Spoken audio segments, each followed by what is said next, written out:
For 40 years, Maplewood Forest held a secret so chilling that even the trees seemed to whisper about it. For 40 years, a family grieved a ghost, a town buried the truth, and a murderer walked free. But when a group of hikers kicked aside a pile of leaves on an ordinary autumn morning, the forest finally spoke. And what it revealed would change everything. Before we dive into the main story, subscribe to our YouTube channel and click on the bell notification button for more interesting video like this. Because this is the kind of case you don't want to miss. The discovery when the forest finally gave up its dead.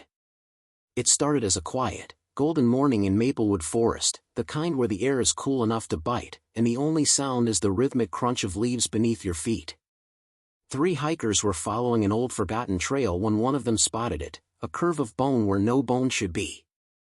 At first, they thought it was an animal skull. But then the leaves shifted. A rib. A spine. A wrist. And on that bony wrist, barely hanging on by rusted metal, was a shattered wristwatch, frozen at 4:17 p.m., as though the exact moment of death had been trapped under glass for 40 years. Within hours, police tape wrapped around the clearing like a noose, helicopters roared overhead, and Evergreen, a town known for its quiet routines, was thrown back into a nightmare many believed had been long buried. The rumor spread before the coroner even arrived. They found him. They finally found Thomas. In the summer of 1983, Thomas Hale, a 22-year-old dreamer with a backpack full of hopes, disappeared during a hike. No fight. No screams. Just gone. For weeks, volunteers combed the forest. For months, theories multiplied: he ran away, he fell, he was attacked. For years, the story became a ghost parents used to warn their kids. But no body meant no answers. And without answers, closure became impossible. Thomas Hale transformed from a person into a legend, Evergreen's unsolved riddle.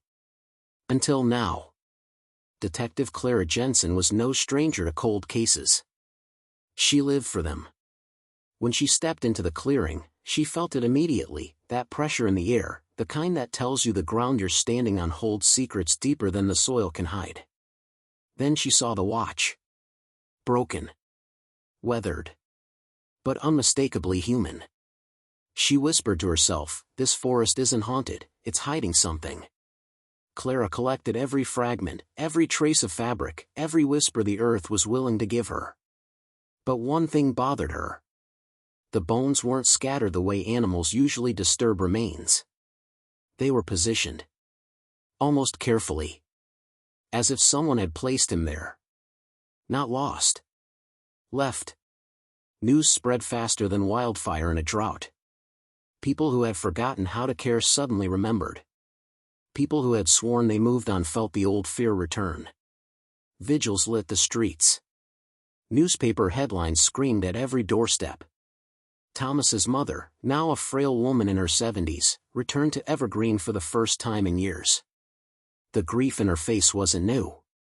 But the hope was. Clara spent weeks piecing the puzzle together. DNA, forensic reconstruction, old police reports, interviews long ignored. Then came the photograph.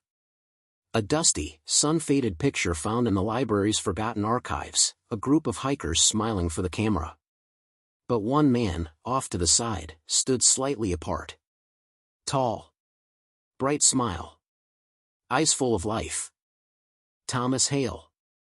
Using forensic reconstruction, Clara matched the skull to the face in the photograph. It was undeniable. The unidentified man was the boy Evergreen lost 40 years ago. The town held a memorial.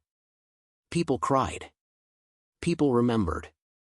But Clara couldn't shake a feeling, the feeling that Thomas hadn't died alone. Everything from the placement of the bones to the shattered watch felt deliberate. Someone had been there. Someone who never spoke. Someone who thought nature would hide the truth forever. Clara knew the case was solved, but the story wasn't over. Not by a long shot. Evergreen changed. The forest trails were renamed. Support groups formed. Thomas's story became a reminder to look after the lost before they disappear. But weeks after the memorial, Clara received an anonymous letter. No name. No address. Inside was a single photograph. A photograph of Thomas's shattered wristwatch. Except this time, it wasn't buried under leaves. It was sitting on a wooden desk. Polished. Clean.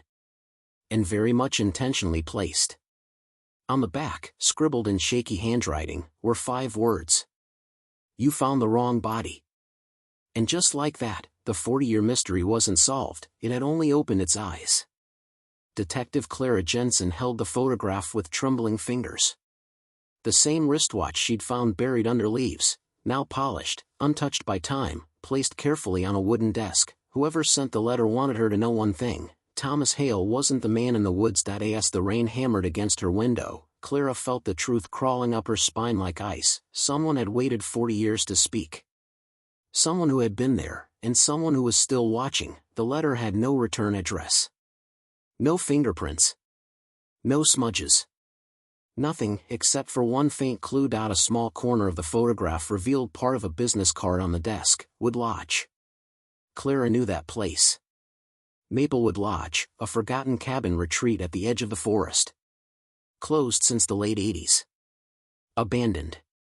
Rotting, the perfect hiding place for a secret. With her flashlight and badge, Clara drove into the night, rain streaking the windshield like tears she didn't know she was holding back. She whispered to herself, Thomas, what really happened to you?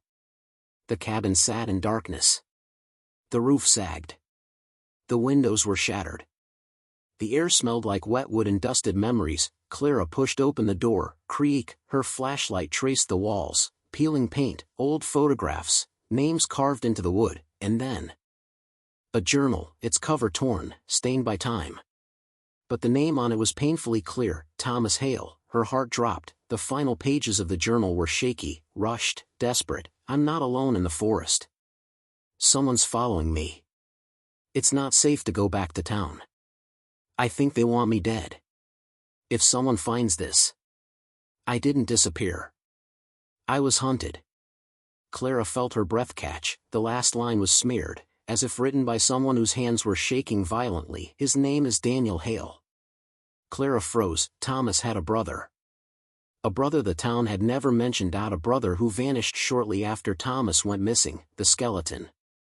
The body in the woods. Was it him? Back in Evergreen, Clara confronted Thomas's mother. At first, she refused to speak. Her hands trembled. Her eyes swam with decades of grief and silence. Finally, she whispered, Daniel wasn't like Thomas. He had darkness in him. Anger. Jealousy. He hated how everyone loved Thomas. Clara's stomach tightened. What happened to him? The old woman's voice cracked. He ran into the forest after a fight. Thomas followed him, and neither came back. Tears streamed down her face. I lied to protect them both. Clara felt the weight of 40 years settle onto her shoulders. The skeleton wasn't Thomas. It was Daniel, and Thomas. Thomas had died trying to save him. Clara drove back to the lodge. There was one thing she hadn't checked: the attic. Dust drifted like ghosts when she pushed open the hatch. Her flashlight beam landed on something impossible. A man, old. Thin. Hands trembling. Eyes blue like Thomas's photo. He stepped forward. I knew you'd come. Clara raised her flashlight, her voice sharp. Who are you? The man smiled, sad, broken, relieved. Thomas Hale. The real one. Her world spun. But you were declared dead. I survived. His voice cracked like old glass. But Daniel didn't. He looked down at his hands, as if remembering blood that time refused to wash away.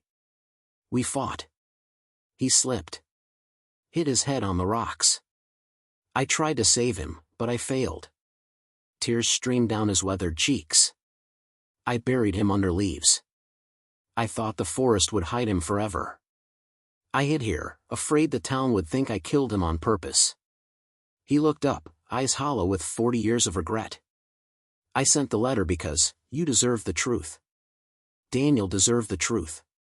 Clara felt her chest tighten. A man who spent 4 decades in a prison built by his own guilt. A mother who lost both sons in a single night. A town who mourned the wrong man. The next morning, Clara escorted Thomas out of the lodge.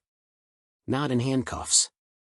Not as a criminal, but as a man finally stepping out of the shadows. The town gathered in silence. Some cried. Some prayed. Some simply watched as the truth unfolded like the last page of a forgotten book. Thomas confessed publicly, not to murder, but to fear. To guilt. To running from a mistake that destroyed everyone he loved. The medical examiner confirmed Daniel's death was accidental, and the case was finally closed, not with anger. Not with blame, but with a quiet, heartbreaking peace. As Clara walked through Maplewood Forest one last time, she felt the weight lift from the air, as if the forest itself was finally exhaling. The legend was no longer a whisper, it was a truth, painful, human, and real, and Evergreen would remember it forever. Want more cases like this? Hit subscribe so you don't miss any of our videos, because this mystery, it's just getting started.